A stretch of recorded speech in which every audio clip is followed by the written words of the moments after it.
So hello guys, आप सब कैसे हैं। आज की इस वीडियो में हम डिस्कस करेंगे कि methods of learning calisthenics skills. So calisthenics की स्किल्स जो होती हैं, examples front lever planche, handstand planche push ups, front lever pull ups, handstand push ups, human flag, back lever या आयरन क्रॉस, ये सब जो स्किल्स होती हैं बेसिकली कैलिस्थेनिक्स की, इन स्किल्स को सीखने का मेथड क्या होता है। क्योंकि हर एक चीज़ को करने का एक तरीका होता है दुनिया में। कोई भी चीज़ करने का, पढ़ाई करना है तो उसकी भी एक पूरी टर्मिनोलॉजी होती है कि आपको प्रॉपर इतने घंटे स्लीप लेनी है, इतने घंटे पढ़ना है, इतने घंटे, फिर आपकी डाइट आपको ध्यान रखना है कि आपका दिमाग अच्छे से फंक्शन करे। तो ऐसे ऐसे ऐसे हर चीज़ों को आपको ध्यान में रखना होता है। तो इस वीडियो में डिस्कशन होगा इसका कि कैलिस्थेनिक्स स्किल्स को सीखने का तरीका क्या होता है। तो मैंने पूरा मेथड अपना बना रखा है, साथ में मैं इसी फ़ोन के साथ रिकॉर्डिंग भी कर रहा हूँ ताकि थोड़ा सा इसमें थोड़ा वॉइस क्वालिटी थोड़ी सी अच्छी आती है। ओके, तो मैंने पहले से पूरा अपना मटेरियल बना रखा है, क्योंकि फिर क्या होता है कुछ कुछ पॉइंट्स इंसान भूल जाता है, तो भूलूँ ना उसके लिए सबसे पहले जो तरीका होता है वो होता है प्रोग्रेसिव ओवरलोड। प्रोग्रेसिव ओवरलोड्स में आपकी कुछ कुछ चीज़ें होती हैं। प्रोग्रेसिव ओवरलोड में सबसे पहला होता है आपका इंक्रीज वेट एंड रेजिस्टेंस।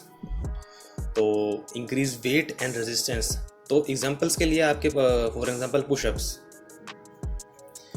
जैसे कि आपको पता होगा कि आपको अगर प्लैंच करना है तो उसके लिए आपके जो बेसिक्स होते हैं, बेसिक्स में जैसे पुशअप्स, ये आपके और डिप्स, ये आपके स्ट्रॉन्ग होने चाहिए।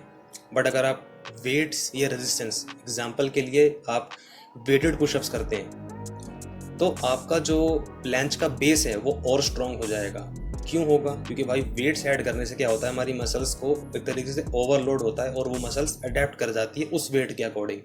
एग्जांपल के लिए अभी मेरा वेट जैसे मान लीजिए है 80 किलो, ठीक है, 80 kg मेरा वेट है, और मैं 15 किलो का वेट डाल करके अपनी बॉडी को पुशअप लगा रहा हूँ। तो जब मेरा वेट 80 kg था और तब मैं पुशअप्स करता था, तो जो मेरी बॉडी थी वो 80 kg के वेट्स के हिसाब से अपने आप को अडेप्ट करती है। बट जब मेरा वेट मैंने 15 किलो ऐड कर दिया अपने बैक पैक में और फिर मैं पुशअप्स कर रहा हूँ, तो मेरी जो वेट है वो 80 और 50 टोटल 95 kg हो गया।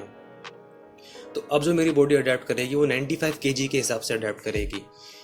तो जब मैं कुछ हफ्तों तक उस वेट के साथ ट्रेनिंग करूँगा और फिर जब मैं वेट्स को रिमूव करूँगा, तो वो मेरी जो बॉडी है वो 95 kg वेट से के साथ पुशअप्स लगाने के लिए अडेप्ट है। बट मैंने वो वेट जब रिमूव किया तो वेट मेरे काफ़ी हल्का हो जाएगा मेरे लिए। तो मतलब सीधी सी बात है, मेरी ओवरऑल स्ट्रेंथ इंक्रीज़ हो गई है। मैं ज़्यादा वेट के साथ करने के लिए अपने आप को ओवरलोड दे चुका हूँ, मेरी उतनी प्रैक्टिस हो गई है। तो प्रोग्रेसिव ओवरलोड हो गया। दूसरा था भाई इंक्रीज रेपिटेशंस एंड सेट्स। तो आपके किसी भी एक्सरसाइज में जो बेसिक्स होते हैं उसमें आपको इंक्रीज करने होंगे अपने रेपिटेशंस और सेट्स। जनरली वैसे क्या होता है कि 4 सेट्स 6 सेट्स लगाते हैं हम, और रेपिटेशंस अपने को रेप रेंज रखनी होती है। जो कैलिस्थेनिक्स में बेसिक रेप रेंज होती है वो होती है 6 to 12, 6 से 12 रेप्स की। बट आप इसको थोड़ा सा मॉडिफाई भी कर सकते हो। आपको तीनों रेप रेंजेस को ट्रेन करना है। 1 से लेके 3 रेप रेंज जो स्ट्रेंथ ट्रेनिंग वाली होती है, फिर जो 6 से 12 वाली होती है अपनी स्ट्रेंथ बिल्डिंग भी होती है, उसमें मसल बिल्डिंग भी है, फिर जो 12 प्लस होती है एंड्योरेंस बिल्डिंग की, वो रेप रेंज भी आपको ट्रेन करनी है। तो एग्जांपल के लिए पुल वर्कआउट, पुल में लेते हैं हम अपनी बैक में, तो जो 1 से 3 रेप्स वाले रेप रेंज है उसको ट्रेन करने के लिए आप क्या कर सकते हो, नॉर्मली पुलअप्स जो होते हैं उसमें वेट्स ऐड कर सकते हो। तो उसमें क्या होगा कि आपकी पहली रेप रेंज ट्रेन हो जाएगी। फिर उसके बाद क्या कर सकते हो, फिर जो 6 से 12 वाली है उसके लिए फिर वेट्स को हटा करके नॉर्मल पुलअप्स कर सकते हो। तो वो नॉर्मल रेप रेंज वाला आपका एरिया ट्रेन हो जाएगा। तीसरे आप एंड्योरेंस की जो एरिया है उसको ट्रेन करने के लिए फिर रिंग्स लगा करके, या नीचे कोई लोअर पुलअप बार होता है जो आपके बेली बटन तक हो, उस पर आप रोज़ लगा सकते हो। उसमें फिर आप 12 प्लस रेप्स लगा पाओगे, क्योंकि वो ईजी होते हैं थोड़े से पुलअप्स से। सो ये कुछ तरीके होते हैं इंक्रीज रेपिटेशंस एंड सेट्स करके। ठीक, दूसरा अपना एरिया होता है भाई प्रॉपर फॉर्म। किसी भी एक्सरसाइज में प्रॉपर फॉर्म बहुत इंपॉर्टेंट होती है।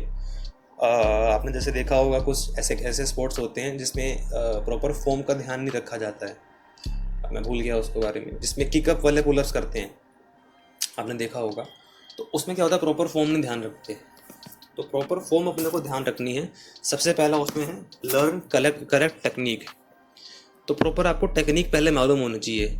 एग्जांपल्स के लिए पुशअप्स करने हैं आपको, या चलो स्किल्स की बात कर रहे हैं ना हम, तो मान लो आपको प्लैंच करना है, तो प्लैंच की आपको प्रॉपर टेक्निक मालूम होनी चाहिए कि जो स्कैपुला है वो प्रोटेक्टेड रहेगी या रिट्रैक्टेड रहेगी, आर्म्स की पोजीशन कैसी रहेगी, हाथ मुड़े हुए रहेंगे या सीधे रहेंगे। ये सब आपको प्रॉपर टेक्निक मालूम होनी चाहिए। कहाँ से पता चलेगी? इसके लिए भाई यूट्यूब है, सबसे बेस्ट ऑप्शन है आज की दुनिया में। तो गूगल है, सर्च करो, देखो क्या प्रॉपर टेक्निक्स हैं, या आपके आसपास कोई जिमनास्ट का ट्रेनर हो, कोई कैलेसिनिक्स करने वाला हो जो कर रहा हो 3-4 सालों से, उससे पूछो भाई प्रॉपर फॉर्म कैसी होती है। सिंपली आप अपने जब आप प्रैक्टिस कर रहे हो, प्लैंच के सेट लगा रहे हो या फ्रंट लीवर की ट्रेनिंग कर रहे हो, तो थोड़ा रख के वीडियोस बना के देखो अपने आप को कि आपकी जो फॉर्म है वो मतलब जो टेक्निक है वो सही है या नहीं, इसको चेक करो।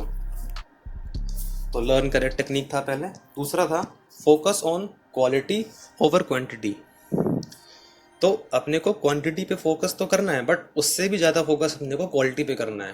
तो वही बात आ गई, जैसे पुलअप्स करते हैं, आपने देखा होगा। तो कई लोग क्या होता है, जैसे पुलअप्स कर रहे हैं, ठीक, पुलअप्स करते हुए क्या करते हैं, पैरों से जर्क लेते हैं, जैसे झटका नहीं देते पैरों से ऊपर जाने के लिए बार पे। तो वो चीज़ ना हो, उसका आपको ध्यान में रखना है। भले थोड़े से कम रेप्स लग रहे हैं लेकिन क्वालिटी के साथ लगाओ। फॉर एग्जाम्पल आप किक रेप्स लगा करके 15 रेप्स मार पाते हो, बट उसकी जगह आप भले 8 या 9-10 रेप्स मारो, बट वो करेक्ट टेक्निक के साथ हो, क्वालिटी के साथ हो ना, तो उसका इम्पैक्ट ज़्यादा होता है। वो जल्दी आपकी स्ट्रेंथ बिल्डिंग करेगी और आपकी स्किल्स भी आप जल्दी सीख पाओगे। ठीक है, फ्रंट लीवर पुलअप्स में भी ऐसे ही होता है, कई लोग शरीर से झटका लेते हैं ऊपर आते हुए, वो चीज़ नहीं करनी अपने आप को। प्रॉपर टेक्निक का आपको ध्यान में रखना है। फिर अपना फैक्टर है कंसिस्टेंसी। कंसिस्टेंसी में 2 हैं, रेगुलर प्रैक्टिस और लिसन टू योर बॉडी। तो कंसिस्टेंसी आपको मालूम ही है कि वर्कआउट करने के ऊपर है। आप ऐसा ना हो कि आपने आज वर्कआउट किया, फिर आपने 1 हफ्ते का रेस्ट ले लिया, फिर दोबारा आपका मन किया, फिर दोबारा आपने वर्कआउट किया। ऐसे नहीं करना, कंसिस्टेंट रहना है, रेगुलर उसकी प्रैक्टिस करनी है, तभी वो स्किल आएगी। एग्जाम्पल के लिए हैंडस्टैंड ले लो आप। अब मान लो आप हैंडस्टैंड करते हो डेली ट्रेन, आपने मान लो आज हैंडस्टैंड ट्रेन कर लिया, फिर आपने 3-4 दिन के लिए उसकी प्रैक्टिस ही नहीं करी, तो ऐसे बात नहीं बनेगी। आपको हर एक 2 दिन के गैप में या हर 1 दिन के गैप में, जैसे आपकी बॉडी आपको अडेप्ट हो, लिसन, इसमें पॉइंट है listen to your body.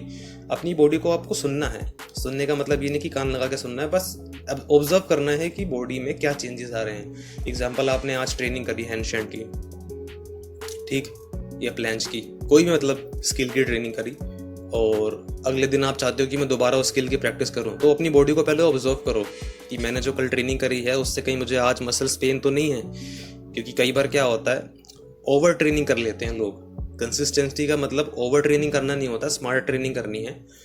Proper आपने जैसे आज आपने मान लो पुश वर्कआउट किया, पुशअप्स वगैरह किए, प्लैंच, हैंडस्टैंड, ये सब कर लिया, फिर आपको 1 दिन का 2 दिन का प्रॉपर अपने को रेस्ट देना है। उस जो पुश की मसल्स हैं वो रिकवर हो जाए, ताकि एग्जांपल आपकी ट्राइसेप्स, चेस्ट, शोल्डर्स ये रिकवर हो जाए। तो पुशअप्स कर लिए, पुश वर्कआउट आज कर लिया, तो कल आप क्या करोगे, कल आप पुल वर्कआउट करोगे, जिसमें पुलअप्स, बैक, बाइसेप का इंक्लूजन ज़्यादा होता है। क्यों? क्योंकि जब आप वो पुल वर्कआउट करोगे तो जो आपकी पुश वाली मसल्स हैं वो, उनको इंगेज तो वो भी होती हैं, बट उनको एक थोड़ा टाइम मिल जाता है रेस्ट और रिकवर करने का। ये था कंसिस्टेंसी का। अगला अपना पॉइंट है भाई न्यूट्रिशन। तो nutrition plays a vital role. आपको पता ही है न्यूट्रिशन कितना इंपॉर्टेंट होता है हमारे लिए। तो आप वर्कआउट भी कर रहे हो, सब कुछ कर रहे हो, अपने स्किल्स की ट्रेनिंग भी कर रहे हो, कंसिस्टेंट हो, डेली ट्रेनिंग कर रहे हो, बट आप न्यूट्रिशन अच्छा नहीं ले रहे हो, आप ढंग का खाना ही नहीं खा रहे हो, तो फिर बॉडी जल्दी नहीं रिकवर कर पाएगी भाई। क्योंकि आपको पता होगा कि जो वो होते हैं बॉडी बिल्डर्स होते हैं, वो डाइट पे कितना ध्यान देते हैं।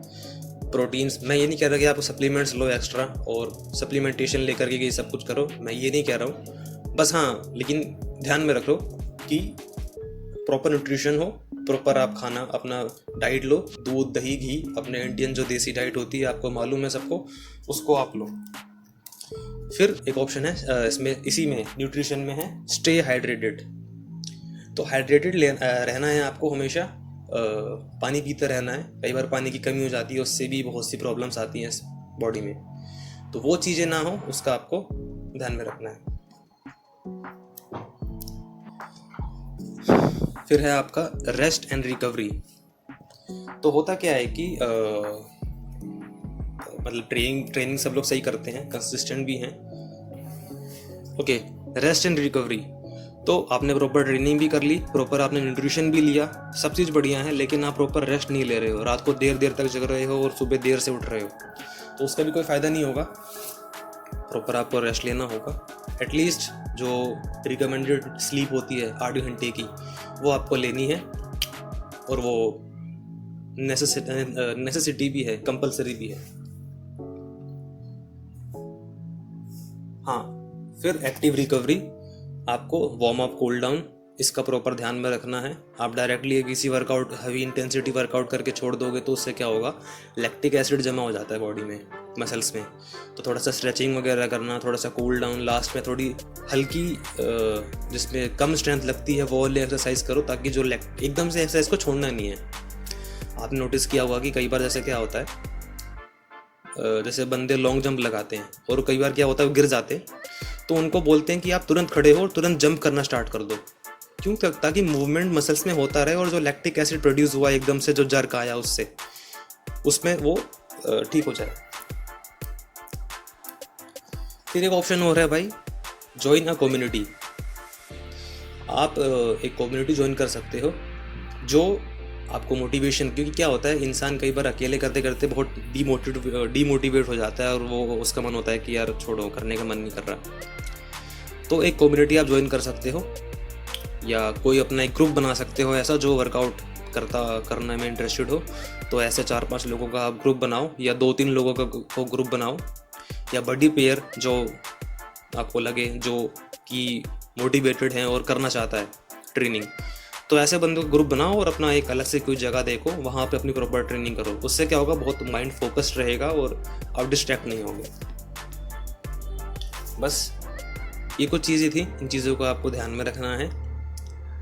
कुछ चीज़ें मैंने इसमें AI से जनरेट करके बनाई हैं, लेकिन मेरा भी इंफॉर्मेशन इसमें मैंने खुद से भी इंफॉर्मेशन इसमें प्रोवाइड की है, जो मेरा एक्सपीरियंस रहा है उसके बेसिस पे। सो वीडियो भी पूरा ये रिकॉर्डिंग हो गई है। मैं रिकॉर्ड इस वाले फ़ोन से ही कर रहा था एक्चुअली, कि इससे थोड़ा सा ईजी होता है। तो ठीक है भाई, अगर आपने यहाँ तक वीडियो देखी, आपको बहुत सारी चीज़ें समझ में आई होंगी, आपका बहुत बहुत धन्यवाद। और मेरे चैनल पे अब 2000 सब्सक्राइबर्स होने वाले हैं, तो अच्छी बात है, थोड़ा इम्प्रूवमेंट हो रहा है।